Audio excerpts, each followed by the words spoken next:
हाँ जी, सवाल नंबर 1 आपका हिस्सा मरूसी कसीरों इंतखाबी सवालात, अंग्रेजी में इनको कहते हैं एमसीक्यू।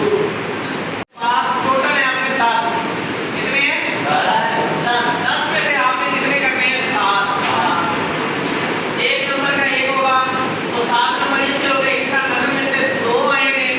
ठीक, घुमाना अल्फाज मुमासल और मुतशाबिह। इसके बाद हमने फर्जन पढ़ना है इसके बारे में। आज तो हम आपको सिर्फ पेपर का पैटर्न बता रहे हैं।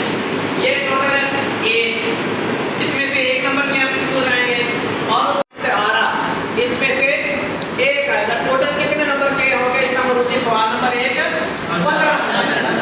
ठीक हो गया। ये अच्छी तरह से आपने तैयार करना है। इसमें से आपका नंबर नहीं कटता, आपकी ना एनी की वजह से कटेगा।